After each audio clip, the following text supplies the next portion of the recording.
Hi, welcome to another episode of Confessions of an Indie Author.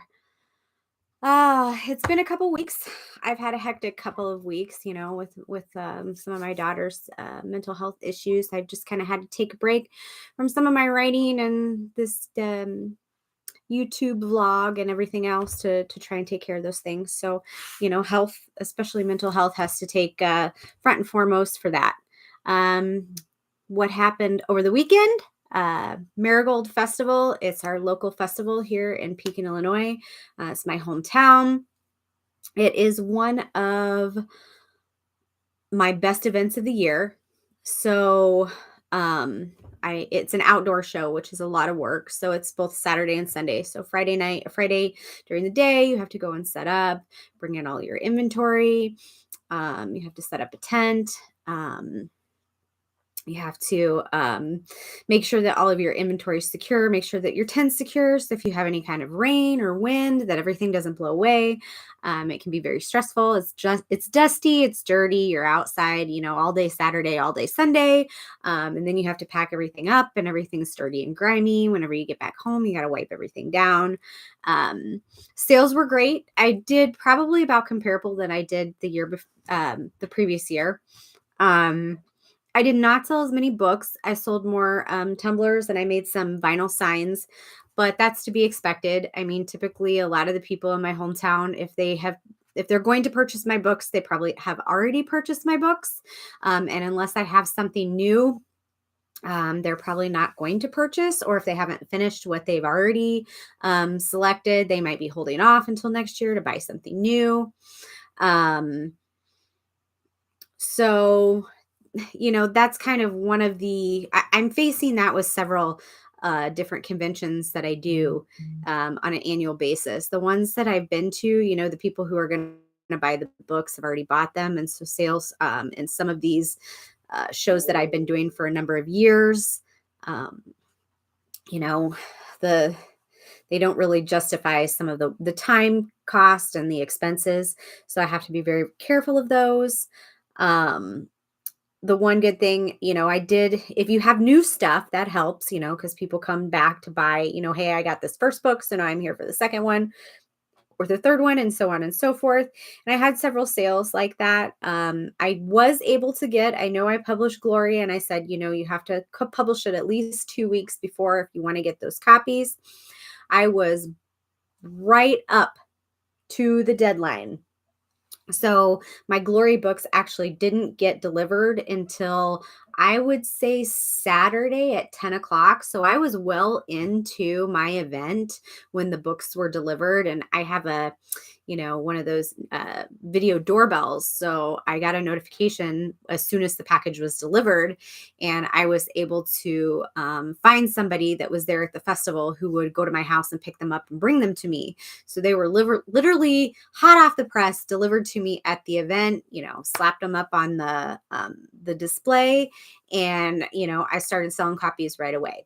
So it wasn't ideal to have them there open on Saturday, but at least they were there and at least I got to sell them. So that worked out really well. Again, it wasn't ideal, but it ended up working out. So that's just, I guess, better than nothing, right? I haven't done any marketing yet online for the release of Glory. I'll probably look at that maybe later on this week. I've been doing a lot of kind of refocusing. That's kind of one of the things I've been trying to work on this week is reestablishing a concrete writing schedule. I used to be really, really good about, I would write 2,000 words a week and I expect at the end of the month, I'm going to hit this word count, which means that my book the rough draft will be done here. And then I will do so much editing. And then, here's whenever it will go to beta. And then I could have at least down to the month or at least the quarter on when a book would be published. But things have been so crazy and hectic these last couple years that I've really gotten away from that. So I tried to sit down and look at all my projects that I have working.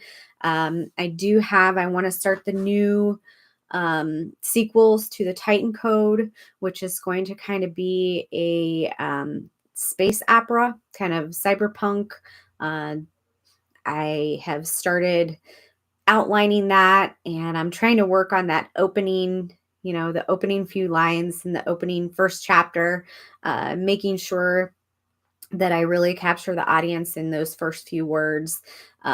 So I'm ready to get started on writing on that one. I have lots of great ideas down. I just need to put my fingers on the keys and start typing that out. I do have some outlining and planning that I've been doing on the Ruin Master saga. I finished the trilogy with Dusk, Fate, and Glory. I do want to continue on with this historical fantasy into from World War II, transitioning over to Cold War period. I'm just trying to figure out how and where is the best place to drop in and how I'm going to handle things and what the general um, overlapping story arc is. I haven't completely 100% determined who my antagonist is. There'll probably be several antagonists, but of course there'll be one main antagonist. So I am working on that. And then, of course, I want to continue. I should have Dragon's Dynasty out, the first Realm of Thrall book, and the Diamond Suit. And then I'll have to work on the Hearts. But I don't want to rush Trevor, so I'm just trying to give some time. They don't have to be back to back right on top of each other. I've got plenty of other things to work on, so I can kind of put that on the back burner for him for a little while, probably until sometime first quarter next year. I might start looking at it. And then I have to think about my Titanholm Vela.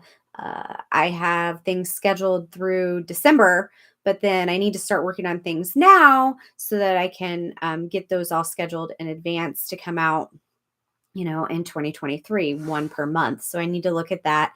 And I still need to finish my last Legends of the Veil book. So there's plenty of things for me to work on. No problems there. I started thinking about, I've been watching a lot of things about, your social marketing campaigns, what you should be doing, how your content should be, how often you should post content, blogs, etc.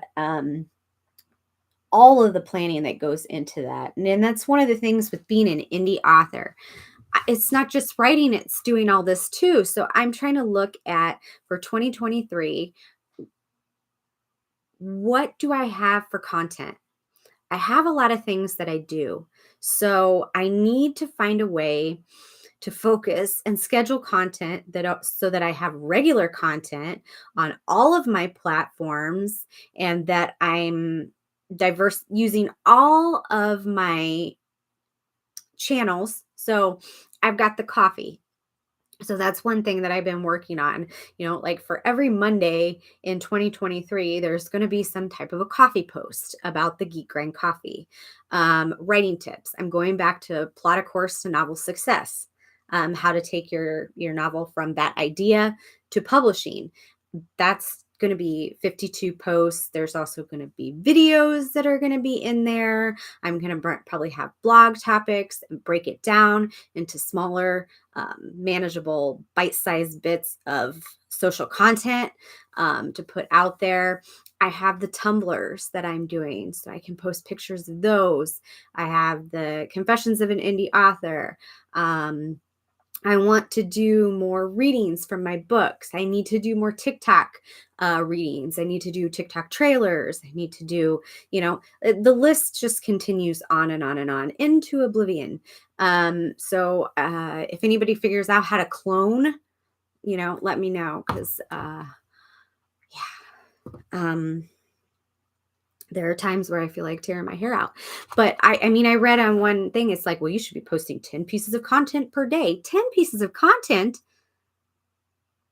I guess if this was all that I was doing, then yeah, I would be able to do 10 pieces of content every day. But I have a full-time job because, but then if I want this to be my business and I want this to be how I make money, then I need to figure out how I can get more content out there. So I'm trying to do my best. I'm trying to use Canva to create the content. And then I upgraded to the pro version so that I can have a content calendar, so that as much as stuff I can upload ahead of time, um, I can do so. So we'll see how that goes. I don't know. I might be tearing my hair out. We'll find out. Last on the list, vacation. It's been several years since I've had one. Yeah, I could probably use the money to reinvest in my business. I could probably use it to fix up my house. But right now, I feel like I'm going to end up in the madhouse if I don't take a damn vacation. So we are going to be doing a Disney cruise in February. I want to go and see Chichen Itza, and some other Mayan ruins and some cenotes down there. In Mexico. So I decided, yeah, we're Disney Vacation Club members. So I used some of my points to take a cruise February 2023. It's cold and awful in Illinois. So we're going to, you know, go south for at least, I think it's a 5-day cruise. Do that. We've been on plenty of cruises. I'm kind of just wanting to chill on the boat, but like I said, I do just want to do the one port excursion to see Chichen Itza. But other than that, I just want to get out of Dodge for a little bit and kick off my shoes and relax, and maybe recharge my battery a little bit. But I have to make it until February. So I guess wish me luck until next week.